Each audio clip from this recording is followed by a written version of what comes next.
fiscally responsible, financial geniuses, monetary magicians. These are things people say about drivers who switch their car insurance to Progressive and save hundreds.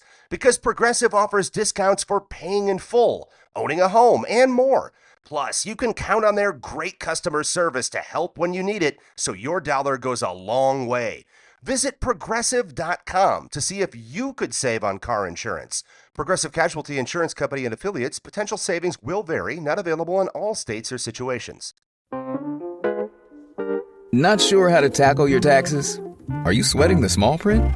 You may be experiencing FOMO, the fear of messing up. The answer? Using TurboTax on Intuit Credit Karma. They help you get your biggest refund, and then we help you do more with it. With a personalized plan designed to help you hit your money goals. It's time to take your taxes to the max. Start filing today in the Credit Karma app. If you're chasing data down instead of seeing it in one place, you need the Intuit ERP. Intuit Enterprise Suite. All your data in one place with built-in AI for real-time insights. Learn more at intuit.com/ERP. What do you do when your values and your bank account are in a fight and your rent is team bank account? Today, we're digging into a topic that haunts every creative at some point, whether you call it selling out, making compromises, or just surviving. Mike, I call it cashing a check. That's what I call it. Cha-ching. We asked our listeners to share their questions about artistic integrity, doing work you don't believe in, and the jobs that made you wonder if you're still an artist or just someone who makes stuff for money. Spoiler alert, we do not have all the answers, but we do have stories, bad decisions, and good ones, regret and regret's cousin, a check to clear. And maybe a few thoughts on what it means to make peace with our choices and to stay afloat without losing ourselves completely. I'm Open Mike Eagle. And I'm Anna Marie Cox. And this is Past Due. Let's get into it.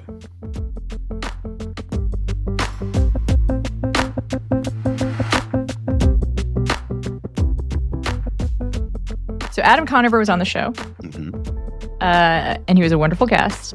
He is one of the people probably our audience is most familiar with. You Absolutely. know, a very popular cable TV show, very popular YouTuber.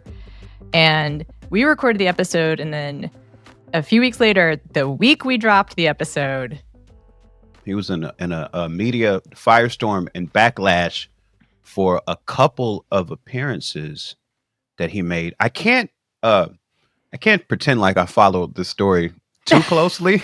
I won't. You've been busy. You've been busy. You've been out hustling. You've been hustling. True. It's true. And when you're hustling, it's hard to pay attention to the various backlashes that occur from day to day. But our friend Adam apparently visited some crypto company or went to a crypto event that people had an issue with. Was paid to go. Okay, he was paid to go. See, those are the details that I'm a little hazy on. But so that was one category of things that people were upset about, was this entire getting paid to and visiting crypto company thing. And then he went on Tim Pool's podcast and debated him. Is that the correct way to put it? So I'm going to blanket everything I'm saying with this caveat. We like blankets. Cozy. Which is, there is no ethical employment under capitalism. People are probably familiar with the phrase, there's no ethical consumption under capitalism. This show was started in part out of kind of the belief there's no ethical employment, which is to say we're always compromising somewhere. Like, there is no way to earn money in this world that somewhere down the line, something is happening that is morally questionable. Yeah, for sure. At the very least, somewhere, somebody along your chain of income is being exploited. At the very least. Yeah. And it's not just like, and for me, you have to kind of count, like, it's not just like, was it produced by slave labor or not? It can be less than that. Right.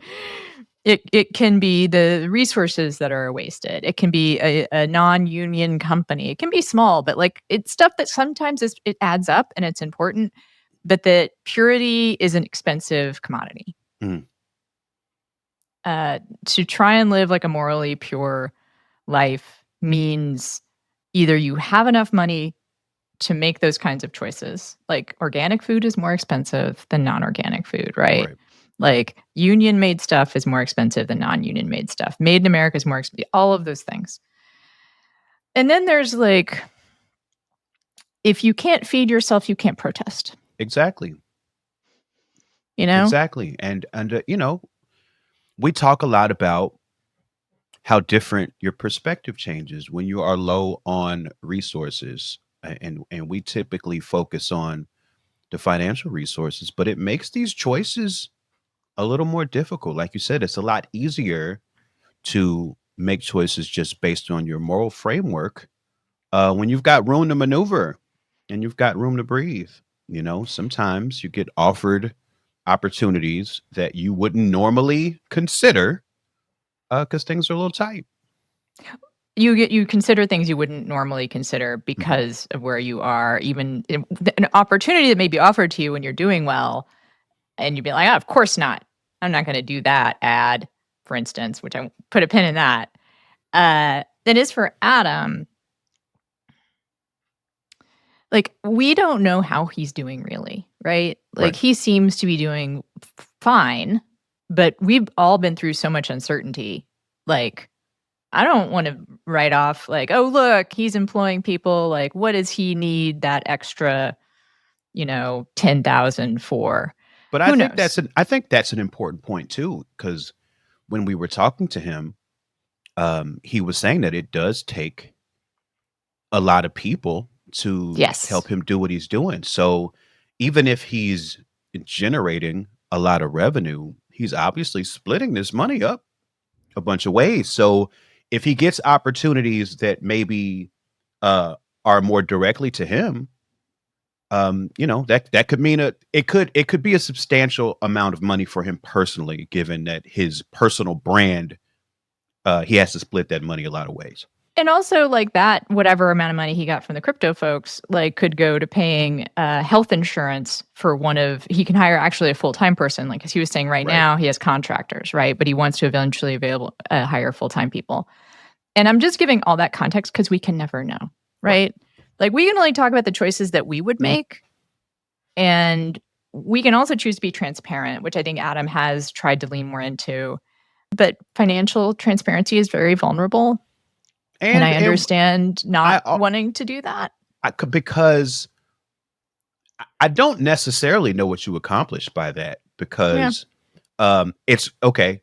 I guess the benefit is it might make some people more understanding of whatever choice that was made, but invariably it's going to bother somebody. The amount is going to bother someone. Right. But like this show, I hope to do with this show is to make it okay to talk about numbers. Like, we don't Right. talk a lot about numbers right now. Like, we encourage people to be honest about when's the last time Hmm. you worried about covering your expenses. And we don't like press people on what are those the expenses, right? Now, in part, that's because like I'm still learning to accept that someone else's expenses like reflect their choices in their life that I can't judge, Right. right? And some people need more money than others. Need is some people just have a life. Right. And I know this myself from where I was to where I am now. Putting the brakes on an expensive life because your circumstances have changed is really hard. Yeah, it's probably what I need to do right now. Like legitimately, like I rent a house that is too large and too expensive. And um it's not like I have a whole bunch of extra space I don't know what to do with. It's not like that, but um this was a choice, as we've spoken about in the past. This is a choice that was made when my reality was different than it is now. And I look at the amount of money that I pay every month to continue to live here, and based on the revenue that I currently generate, it does not make sense. We're in the same boat. But at the same time, moving is really expensive, Right. right? Like, I want to kind of circle back to Adam for just a second Sure. because I feel like it's such an interesting example to spin off from like what our choices are, right? And so like the choices that one might weigh, and this is where I think some of Adam got vulnerable in a way that I really appreciate, is he went in with the confidence of like, people know that I'm not gonna, that people, I'm good at this. Like, I'm a maverick. Like, I'm gonna, be able to debate Tim Pool. I've got like, and people trust me. Like, I've built up all this trust. Like, it's a level of like hubris, let's say, that happens, right? I call it white guy energy. I kind of see it as being something that white dudes can get away with more. But it's something we all do, right? We all think, oh, I'm going to do this differently than other people. Like, this might be an issue for others, but I'm going to handle it differently. And certainly people will see that I'm handling it differently and understand my motivations. And I appreciate him being more open on that front. I mean, is So- this okay? His energy in sort of, I guess, explaining the reasons why he made those choices, is that where? No, I think Okay. he was talking about taking responsibility for having made those choices. Because I didn't talked see a that little- either, I guess. So I don't. Yeah, know I think he exactly talked what a little bit said. about like, I'm going to ask him the tough questions, right? I'm going to be Mhm. the one to blow the lid off this thing. When, like, this is sort of a different issue, but I guess it ties back to Adam's situation. There are multiple studies from media analysts and psychologists that when you platform, especially like a fraudster, like a con man or someone that traffics in conspiracy theories, you elevate those conspiracy theories, Interesting. even if you're like asking the tough questions, right? Because the lizard brain of viewers makes the equation like, well, if this person's being asked questions, then there must be a defensible position there. Right. Like Right? just the act of debate itself in that instance, because the platform has validation, it sort of validates that viewpoint to some degree. Right. And if someone they trust who's like an anchor on a mainstream network has some trust, they have some trust in that person, they will think, well, if that person I trust is using their energy to interrogate this other person, like there must be something worth like interrogate. Like if it was really idiocy, like they wouldn't even have them on, right? Like we don't ask people to come on to debate like the existence of unicorns. We just kind of all know like that would be a silly debate. I mean, Now the unicorners are pissed with us now. Yeah, and that sort of gets at the question that I was going to ask, because I feel like there's just this emerging industry around people in media just doing debates. Like, and I mean, I guess, chalk it up to 1,000 things I don't get about stuff that becomes popular. But this is just, I don't know. It's so interesting to me because, it just seems so lose to me to be engaging in some of these talks. Like, I don't know what the like, there doesn't seem to be any inherent purpose in having the conversation. So then I'm confused on why people want to look at it. So back for my old podcast with friends like these, we did a whole season on conversion experiences. So I know a little too much about, there's actual science behind all this. You got very NPR when science came up. There's science behind this, Mike. So, and it what it is we get satisfied by seeing our points of view represented and emphasized in a very righteous way. Like that's why listening to preachers is really satisfying. But the thing is that those kinds of debates, both side lizard brains go off. Like if it's an intense debate between two people of both being very intense and righteous, then anyone watching can get that dopamine hit. If it's so and so owns so and so else, then whoever you agree with, you're getting a dopamine hit from watching it. Right? So that's really satisfying. And then I think there's a structural reason for that also, which is in the media. It's easier to program a debate than it is to program an investigation. Oh, okay. That makes a lot of sense. That makes total sense from the content creator media platform viewpoint. That's got to be so much easier, so much less expensive as well. Yeah. Yeah. This episode is brought to you by Factor. Cold days, big goals, absolutely zero interest in cooking? Factor makes healthy eating easy with fully prepared meals designed by dietitians and crafted by chefs. No planning, no grocery math, no what did I buy this ingredient for? I love that Factor has quality, functional ingredients, including lean proteins, colorful veggies, whole food ingredients, and healthy fats. And there's so much variety. Over 100 rotating meals every week, including the new Muscle Pro meals, if you're doing strength stuff. And they support your diet, whether it's high protein meals, Mediterranean, whole ingredients, healthy fats, or more. Plus, there are no refined sugars or artificial sweeteners. I've looked for something like this for a long time, and Factor really is the best. It's good food that tastes great and is ready in about 2 minutes, always fresh, never frozen, no prep, and no stress. Head to factormeals.com/pastdue50off. That's 50 off. And use code PASSDUE50OFF to get 50% off and free breakfast for a year. Eat like a pro this month with Factor. New subscribers only, varies by plan, 1 free breakfast item per box for 1 year while subscription is active.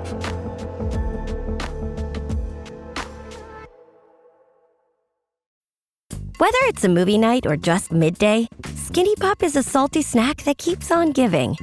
Made with just 3 simple ingredients for an irresistibly delicious taste and a large serving size that lasts. Deliciously popped, perfectly salted. Skinny Pop, popular for a reason. Shop Skinny Pop now. Let's get back to the situation that the no ethical employment under capitalism. When we heard about that Adam situation, one of the things that came up immediately for me was straight out, is there like an advertiser we would turn down for this show? Mm-hmm. Like just cut straight to our pocketbook, right? Like we don't have to name names right now, just in case we alienate anyone. Unless you want to name names. I don't want to name names. Like that's how scared I feel. So what this makes me think of is an event I did for money one time that I was very ashamed about. And the only reason that I did this event is because I was assured that nobody would ever find out about it. That's yeah. So you know, any manner of corporate soul crushing gig, right? And it's like that's part of the trade-off is you get paid X amount more money than what you usually would. And you know, one of the benefits is it's a secret. Now, I'll tell the world now because it's been years and it doesn't matter. But I did a corporate gig for Goldman Sachs. Oh. Wow. I walked into that building and performed and did a panel with another musician just because somebody's DEI initiative or something in there was looking for some indie performers to come perform and talk for employees of Goldman Sachs. And I looked at that name and I looked at that offer and I asked if anybody was going to find out about it. And then I decided to do it. I hoped there was just a ton of zeros. It was so many zeros. I mean, it was great. It was the money was awesome, but it was the cost was truly psychological. The cost is truly like spiritual because you have to confront a part of yourself when you're making a decision like that. I'm, I guess I'm lucky. Like most of the offers that came my way that were morally dodgy, I was making enough money that I could say no. There you go. There you go. Like right now, it's tough. Like, this is not busting anybody. This is not breaking any confidences because it's all on LinkedIn. But like this guy I know from MSNBC, a political editor there for many years, like 20 years, got laid off from NBC. Saw that on LinkedIn. Did my little like, oh, that's too bad, right? He mainly, I think, was an editor and not a reporter, but did a lot of reporting too. And I swear it was maybe a month later that he announced he had a job as an editorial director at OpenAI ChatGPT. Wow.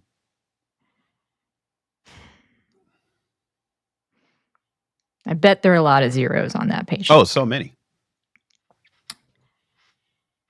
And I thought about it less like judging him and more like, and as I think the metric needs to be, would I do it? Yeah, I'm very curious if you would do it.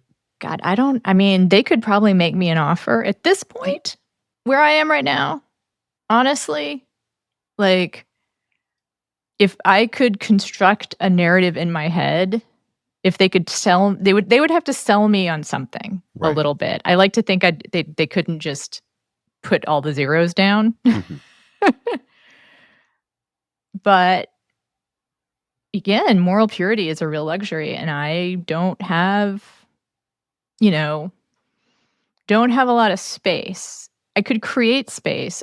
I'll tell you, actually, if we're going to do it soul searching wise, to say no would mean having a lot of faith in my own ability to make more personally aligned choices and support myself in the future. 100%. It would take, it's not, and I think for me, that's the struggle right now, is how much faith do I have in my ability to create more financial ease and stability And without doing the kinds of compromise that I may regret someday. I love that notion and I love that question, because I think when you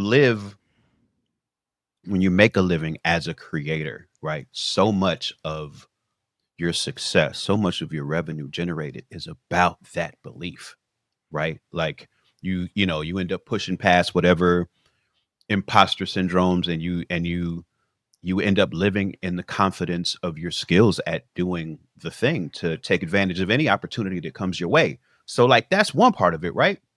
But then the other part of it is really taking stock of trends in the industry you're in. And you're like, yeah, I'm confident as fuck, but this industry is going to shit. So how does that interact with your answers to a question like that?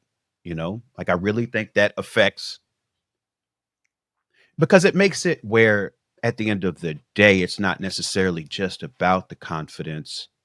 Like there's other math at play here too. And it's like, you got to find a way to be realistic about all of it. I think for me, the thing about the ChatGPT editorial director of ChatGPT, to me, even that title is like, wow. Like that's kind of a mindfuck. Yeah, because title. You almost figured they would just have the robots do that too. Right. Right. So the reason why that example is like one that I think about a lot is that it's not just working at a company with ethically iffy position in society, but actively doing harm to the industry that I love. It's not just like working for Exxon, I see. It's literally working for the enemy of your profession. Like me personally, like it is in my colleagues. I guess I wasn't even really thinking about it that way, but yes, that is a uniquely problematic notion for you specifically. it would seem to be that is the next giant musician lunch eater on the horizon, is the ability of AI to create songs that fool people into believing that a person made it. Because it's in every it's to every benefit for every corporation involved in music to be able to do that rather than employ humans, or popularize humans or market humans. um It'd be a lot easier for them to just make robots make music that people like, and they don't give a damn what happens to us. So I think that would be a similar industrial enemy, is the AI industry. It's bad. Yeah. It's real bad. I mean, I've spoken somewhat openly about the ways that I do use AI as someone with a neurospicy brain. I find it really helpful to like spit out my day to it and then Mhm. like get a time blocked, day that I can kind of use as my scaffolding, because otherwise like my executive dysfunction like makes it really hard for me. And I use it for some other like tasks too. And people are probably going to push back on this. And all I can say is that I used to hire people to do it, and now I can't afford to hire people to help me with this stuff. And so I think I'm not a purist about it already. I Right? think and we touched on this, I think, in one of our previous episodes. Yeah. It's become such a controversial topic to me that I just avoid it altogether. Because I just have such a low appetite for controversy in that Mhm. way. And the real disappointing thing for me about it, and I can't remember if I spoke on this or if I said this when we spoke about it previously, is that, for independent musicians, when these tools emerge on the horizon, they seem so great because they seem like exactly what we need. Like we, if you're an independent musician, you need to know how to be a marketing exec and create advertising materials and create cover art and all these things, that the promise of AI was that it was going to be able to help us do all of that. But now I'm in a position, at least according to um, the moral alignment of my fan base, right? Where if they get a hint that something that I am involved with has the stink of AI on it, they're gonna bail. Like, so that's like completely off limits for me, unless And unless I want to take my time to sit and explain why, and I don't want to do that. And I'm being like cautiously open about it in part just because it's funny. Like, I guess I want to make it safer for other people to talk about what might be ethical use of AI. Because I also think that there is no way to get rid of it. And I don't know. I if you think about corporate trends, it doesn't seem like there's a way to get right, rid of it. It seems too important to their bottom lines to ever abandon the usage of it. And it's so involved in all of our everyday technology now. right. It's in a lot of ways it feels like we've already lost this battle. But on the other hand, and again, this is just based on the thoughts and feelings and opinions I see from people who I interact with a lot, who are politically aligned in a Right. particular way, but they hate it. Yeah. They hate it. They rail against it every day, and it's like, wow, like it makes you wonder if a critical mass of consumers felt this way, if it would be able to reverse course somehow. I don't think so.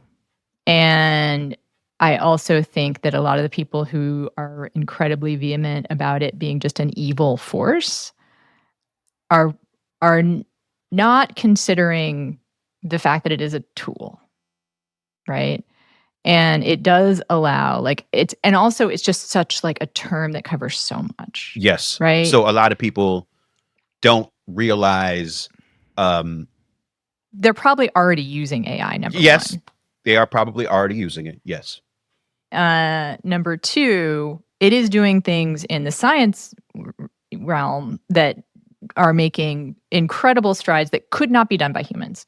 Processing amounts of data that no human could process, right? In terms of like data from like telescopes in deep space, data about the human genome, data about how like cells, interact, like just processing just reams and all this data that again would take humans forever, right? They can also be used to code in ways that a human could not conceivably like make that amount of code. And we want people to be able to do these things so that we can have the benefits of those things, right? And and those people who use it that way, I trust them.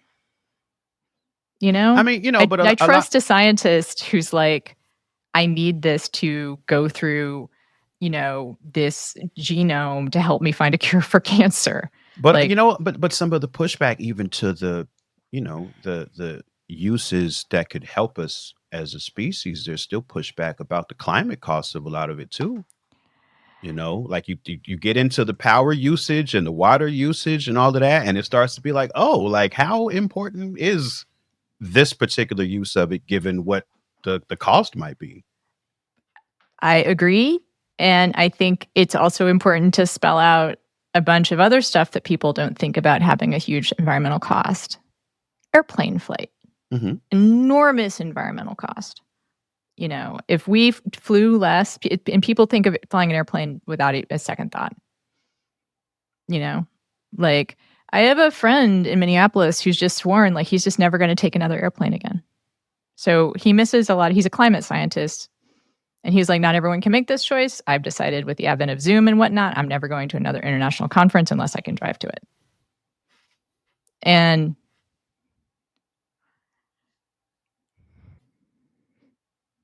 yeah, I don't want to turn that. Like, I think this is fascinating. And I actually really appreciate everything you're articulating because I think this discussion is being had among people like us, but what I'm realizing as we're talking, just to be totally honest, is that neither of us are the experts on this, right? I'll go you even further.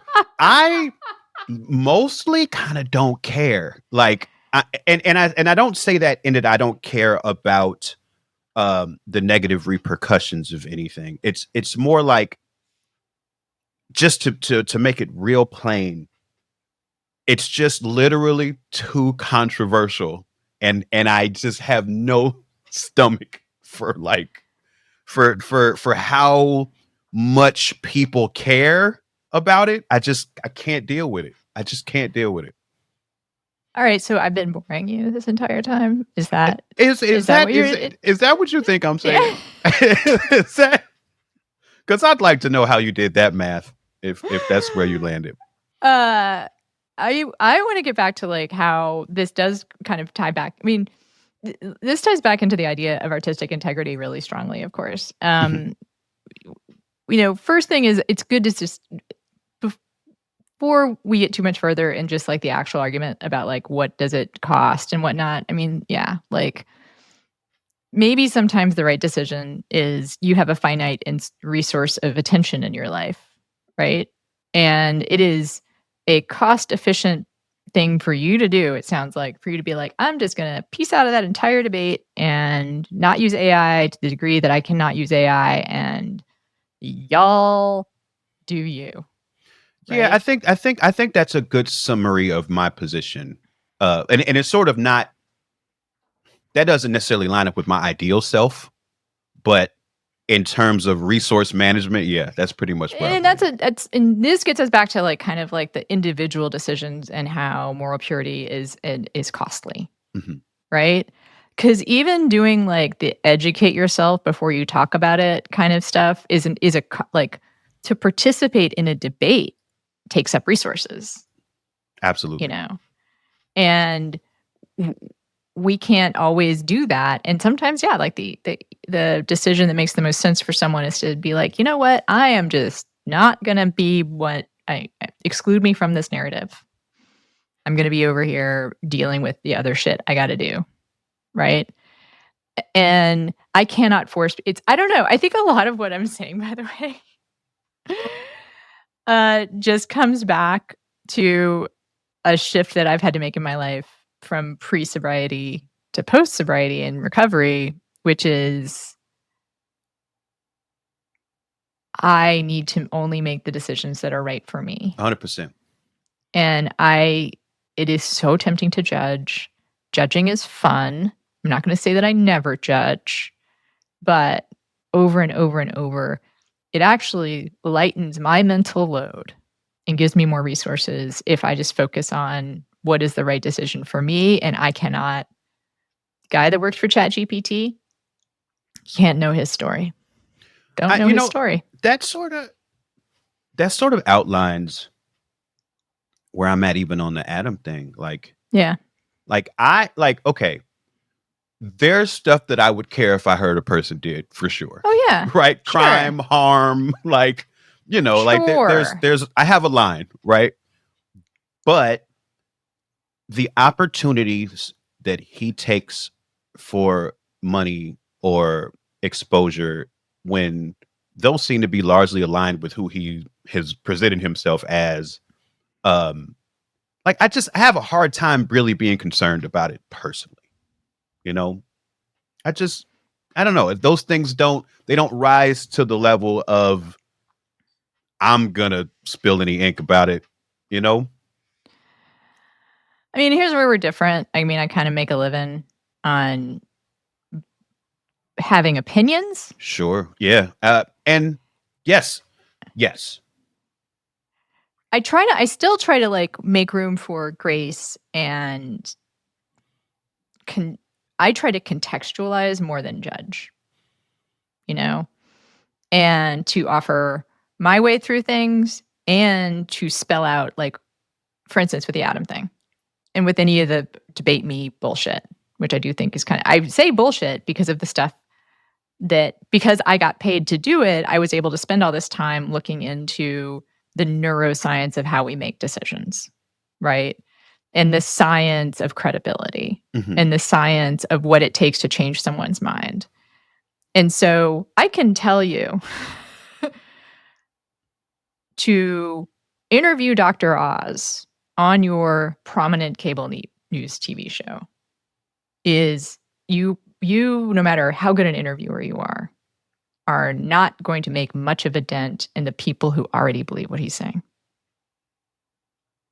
It doesn't work that way. Human minds just don't do that. Now, do you want to make a decision to do it anyway? I mean, okay. Okay. I can also understand your show needs to get numbers because you have a family to support. Right? I mean, everyone gets to make their own decisions, but it's important to know the context for them. Mm-hmm. But and also, most of the time no we one don't. can be pure. Right. And I'll also say, so you do the interview with a charlatan on a high-profile TV show, but then you also give a shit ton of money to abortion networks. I don't think it all evens out, but Right. also everyone has multiple things in their life that they do that, we only see a little slice of what people are up to. I also don't judge people for having opinions about this stuff either. I don't because I have plenty of opinions, and a lot of mine are really acutely hip hop related stuff that I don't expect other people to freak out about, but I'm gonna freak out about, and it's I think that's sort of fair. And so, if because those decisions that Adam made, for instance, don't rise to that line for me, I'm not saying that they shouldn't rise to that line for anyone, I guess. But I'm not even saying they rise to that line. I mean, it's just a tricky thing to be in the world, right? Because we also have to navigate for ourselves, and also we can make a decision about I'm just going to try to. I keep on using the cable news interviewing somebody because it's just I that's really non-specific. In a way, that just happens so often. I don't need to I'm sure it's happening right now. Not calling anyone out by doing that, right? So I write about that a fair amount because I do feel like I have this context for it, and I do think, for instance, what someone who is a consumer of my opinion about it can make a decision to not watch that show. you know? And that's a powerful decision to make. And I think that's sort of the way that if someone does something, I don't believe in kind of canceling, right? Because I think everyone gets to make mistakes. Everyone gets to grow and learn. But if someone consistently does things that you find not aligned with your own moral compass, you stop giving that person energy. You know, like it doesn't have to be a Yeah. big thing. And It can just be like, I guess what springs to mind too, um, you sort of lit my brain up when you mentioned the people who, read your work. Like they there might be plenty of people in your readership who are specifically looking for you to have an opinion on something because they need guidance with it, or they need yeah, to hear a different voice on it, and they trust yours. So I yeah, guess, yeah, I mean, I think that totally makes sense too, and wasn't something I was necessarily thinking about, because there are people, again, like I have a YouTube channel where I make all sorts of judgments about hip hop stuff, right? So sometimes when a hip hop thing happens, people are like, "What do you think, Mike?" And I'm like, I don't care. But I have sort of encouraged people to look to me to have opinions about things. So I totally see what you're saying. yeah. And expertise is something too. Like because I get paid to have opinions. I mean, theoretically, what one of the things they're paying me for is to do some research Right. and to have some experience, right? And that's what I try to bring to the table. I'm not like a do your own research person. Like Let the researchers trust research. let the researchers research. I'm here for you, right? And so like with you, you have, decades of listening, True. right? And decades of performing. Decades of performing? Like that sounds weird. It's just pretty much true, though. Yeah. It's pretty much true. Decades It's of ridiculous. performing. And so you have an expertise that I don't. So like when I want to get an opinion on hip hop, you make sense. I might have opinions, but Right. like they're not going to be as informed by history. Like, I mean, that said, like musical taste is musical taste, but still, like you need sometimes like to hear more about how something is done to appreciate it or to Boy, not appreciate it. I wish more people thought that way about hip hop. People love having hip hop opinions when they don't have any experience at all. Well, It's really frustrating. we need to get to listener feedback, but I'll tell you right now, like what I appreciate about people like you and people like you in terms of like having a wealth of knowledge about hip hop is it because I have so little experience, like I can't tell when somebody's ripping somebody off. Right. And at least at the very least, you don't know that. And I want to hear like who did this first, who did this Right. best. There's a Like lot if of I referencing like that this, happens. it's good for me to hear like, you know what? You like that? Like, okay, you like that. Not going to yuck your yum. However, Anna, you might want to go listen to. Oh, don't tempt me with a good time. But let's get to this. Okay. This listener feedback.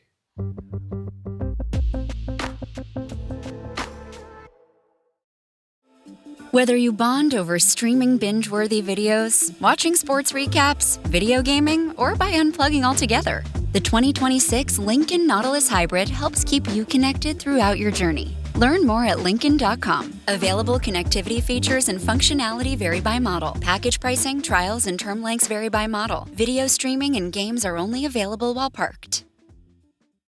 Are you looking to reclaim your health? Tune into the Real Foodology podcast, hosted by me, Courtney Swan, integrative nutritionist and real food activist. I am on a mission to transform our food system by challenging the corrupt practices that undermine our health and replace them with choices that genuinely support our well-being. Listen to Real Foodology podcast on your favorite podcast app. New episodes every Tuesday. If this conversation is hitting you, you'll definitely want to hear what we couldn't fit into the main feed. Every episode, we save the most surprising, unfiltered stories for our Patreon. And if you have further thoughts about selling out or anything having to do with making it in an economy that doesn't want you to, a reason to join Patreon is to be a part of our Discord, where our lovely patrons have conversations about this and so many other things. So it looks like a lot of our listeners are in a similar place with this idea of selling out and being sort of confused and frustrated by it. one of our listeners, JJ, and this is paraphrased, it says, JJ told us they went back to a for-profit education company that had already laid them off once. They hated it the second time too and got laid off again. Fool me twice, I guess. But those kids and parents are totally getting ripped off. I guess the kids and the parents that received the services of the for-profit education company that he went back to and got laid off from again. That's rough. It is. It's especially tough. I mean, I think I feel this way sometimes right now when I'm talking about like what my personal situation is about selling out is like when you try to sell out and there are no takers. Oh, that's really funny. Do you have an example? Because I'd love to hear one. I just feel like that constantly in my life right now. I feel like, wait, what is the sellout type opportunity you're looking for? I guess I can say like I don't think I would do ChatGPT again. Like put enough zeros on that check. Like part of me would be like, well, if I took just one check, what if I took just one check? You know, right. You know, I mean, I actually think about places that I've always wanted to work, like the New York Times, and I have worked for the New York Times, and I have written for the Washington Post. And I find some of what they do right now really terrible.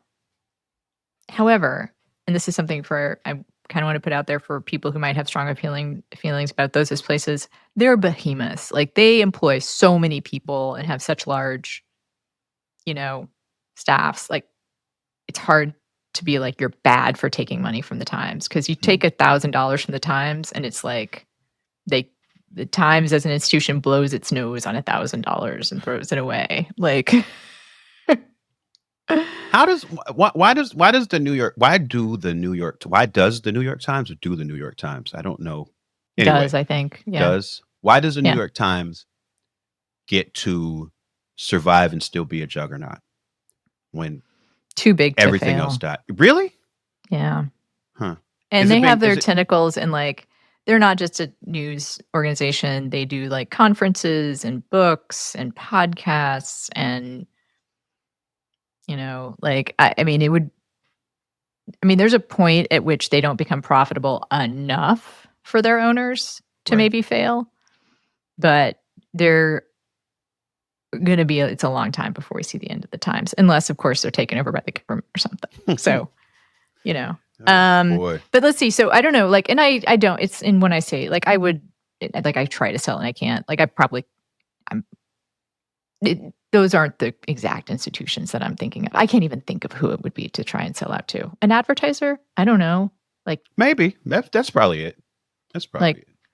Because that's literally selling out. It's just that, your own, like, how do you, I guess, by the definition, right? If you are taking money from an advertiser to do something, right? You're not doing SponCon. What is that? Sponsored content? Oh, I never heard that phrase before. But I would do certain sponsored content. Come at us, folks.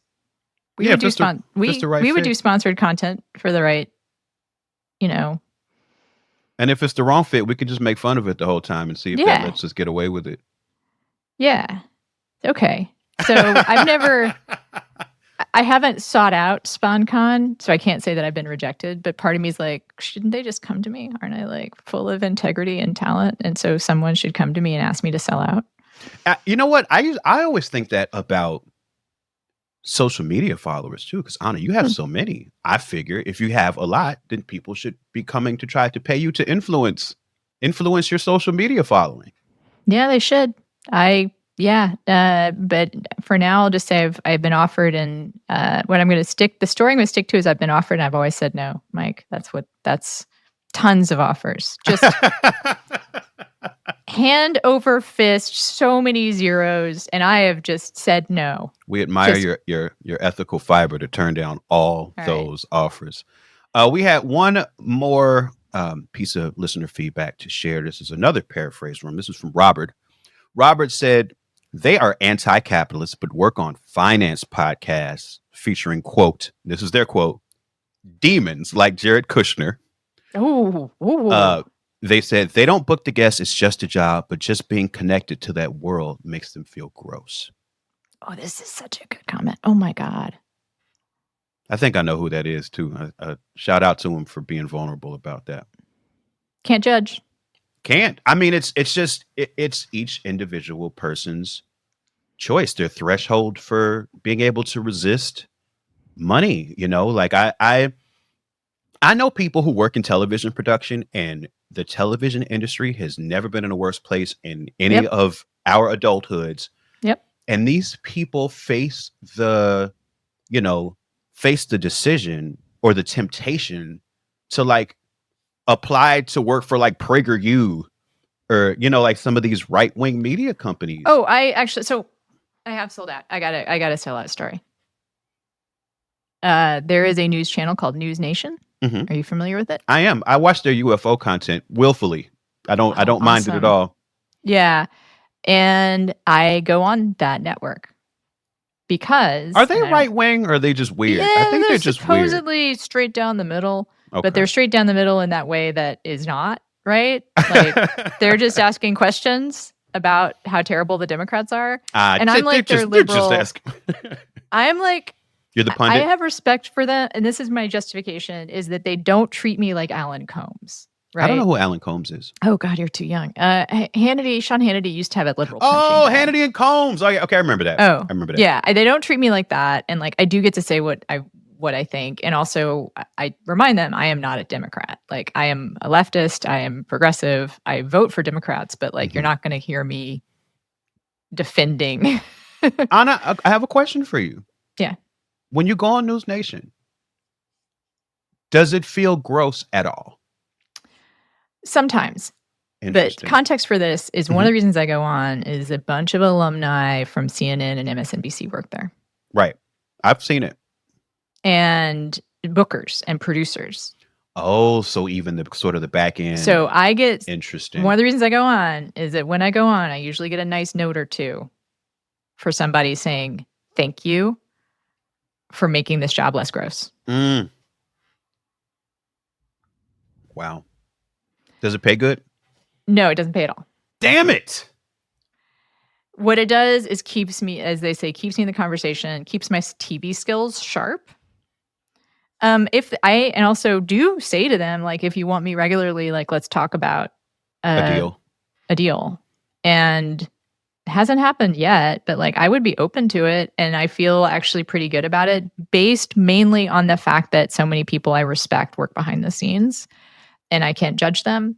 And I do feel like I don't think I'm doing any, like, I don't know. Like, it's one of those decisions that you judge me for it if you want, but they don't got to live your life. They don't know what you go through. Of all the ways I could sell out, this one, you could convince me otherwise, I suppose. Someone could tell me, like, it's just so immoral, don't do it. But it is a luxury I'm not sure I have right now. It reminds me, and thank you for sharing that, by the way. It reminds me of like a time I think about that I intentionally chose not to do the thing that was offered to me. And in sort of a weird way, like there's a really huge hip hop podcast, like really huge, that I did a full on interview with. And this person, whenever they do it, and some people will know who this is once I say this part, but whenever they book an interview with somebody, they just like sort of tweet out that person's name. And then when people saw that person tweeted my name, meaning I'd done an interview with them, so many people freaked out. And I didn't know this when I did the interview, but apparently the guy had some sexual assault allegations. And between me doing the interview and then seeing this sort of freak out unfold, and this was like tip of the iceberg freak out, like I could tell this was going to be bad. And I look into and it's like, yeah, he's like talking about it in the worst ways too. I'm like, oh, this is not something that I can be associated with. So I had him pull the interview before it went live. And it's like one of those things where, like, on one hand, I was proud of myself for doing that, right? Because I chose to make a choice that was, in alignment with my morals, and I did it in a way that wasn't easy to do. Like, they, Yeah. that whole day that they spent taping that interview, like, that's just money that they wasted now, right? Like, the people who he employs and had to pay and all of that. Um, and I do think it's a thing that would have increased my visibility, like, a lot. And I think about that a lot, because it's like I made this good moral choice that nobody will ever know about, and it where it benefited my ability to sleep at night. You make choices like that cost you something too. I'll do a specific name drop now. So I used to go on the Bill Maher show all the time. And I got so much pickup from that. Like, just every time I went on, huge boost in my numbers, huge boost in people asking, like, I got offers for assignments and stuff. I have a mini funny story about a friend of mine in recovery telling me he almost relapsed one night, but had HBO on, and suddenly I was on his TV, and he was like, "This is a sign that I need to go to a meeting." Wow. So that's beautiful. It's a beautiful story. It was on Bill Maher. So, and I will say that this is an era when he had a longtime producer who's the guy that always booked me, that really big fan of mine. At some point after the pandemic, he fired this producer. Oh. And I think that's why I never was asked back on, right? And also it was after the pandemic that Bill Maher became even more the Bill Maher that he is today in terms of vaccine skepticism, going to see Trump, all this other stuff. And so I've never had to make the decision since then, do I go on Bill Maher? Yeah, if you got the offer today, what does Honest say? I actually think I would say no. I do.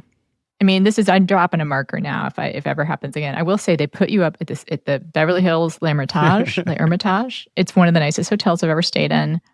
Probably one of my favorite hotels. Like, I don't have a huge number of 5-star hotels to judge it against, but super nice. But he is so gross.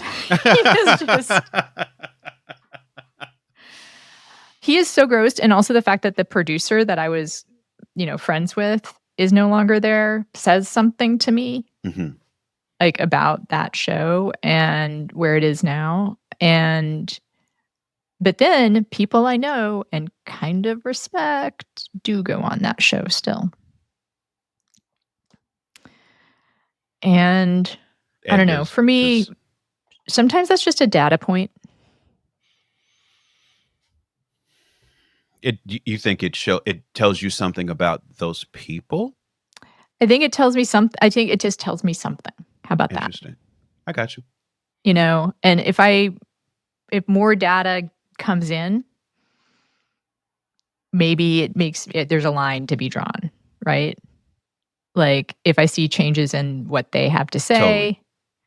If I see, or if I don't, and if I don't see anything else, then it's just, oh, you know what? And it's just a lone data point.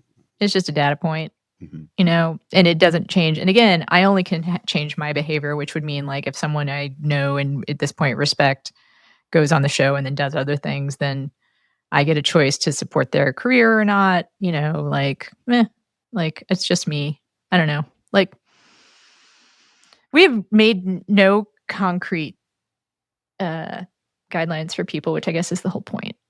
I think it is. Talked for an hour about selling out.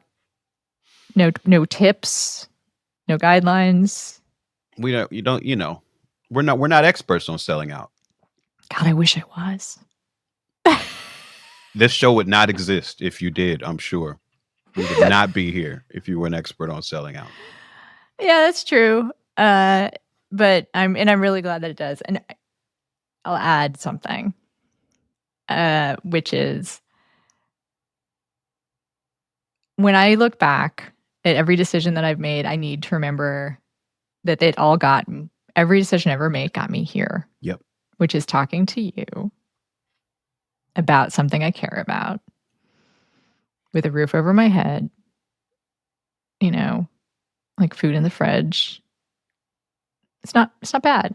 It's not bad. It sounds almost like another day. Yeah. Thank you for name checking the podcast Doesn't Exist Anymore. It was a good podcast. Rest in peace, another day. Yeah.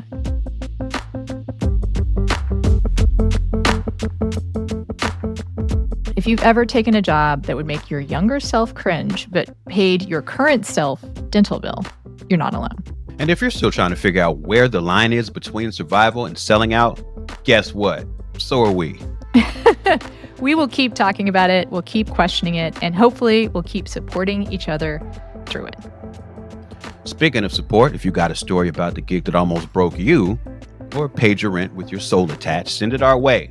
You can find us at pastduepodcast.com or on social media at pastduepodcast. And if you've got a few extra bucks this month and want to help us keep these conversations going, you can subscribe on Patreon. You get bonus episodes, access to that amazing Discord, and maybe some relief from existential dread. Fun for the whole creative class. Go to patreon.com/pastdue. Until next time.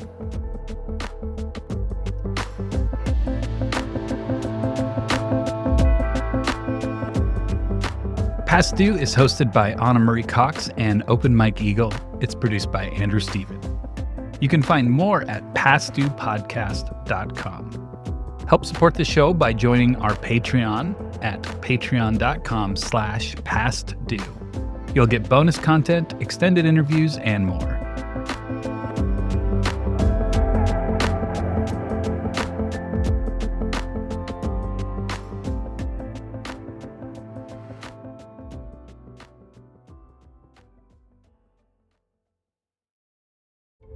Sometimes it feels like red and blue states are just as divergent as post-World War II East and West Germany.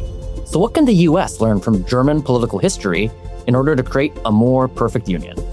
Find out on the new season of The Future of Our Former Democracy, the Signal Award-winning podcast from More Equitable Democracy and Large Media, hosted by me, Colin Cole, and Heather Villanueva. It's time to rethink democracy. So follow The Future of Our Former Democracy wherever you get your podcasts. Not all darkness is dangerous. Sometimes it's the doorway to becoming whole. On the brand new podcast, The Shadow Sessions, hosted by me, Hibab Al-Faqih, a psychologist and trauma expert, we shed light on the hidden corners of the human experience.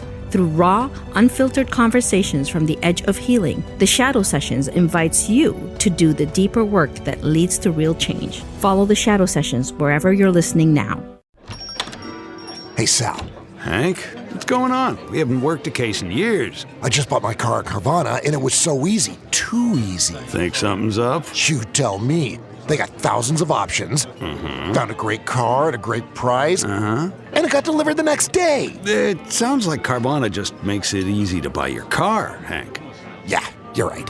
Case closed. Buy your car today on Carvana. Delivery fees may apply.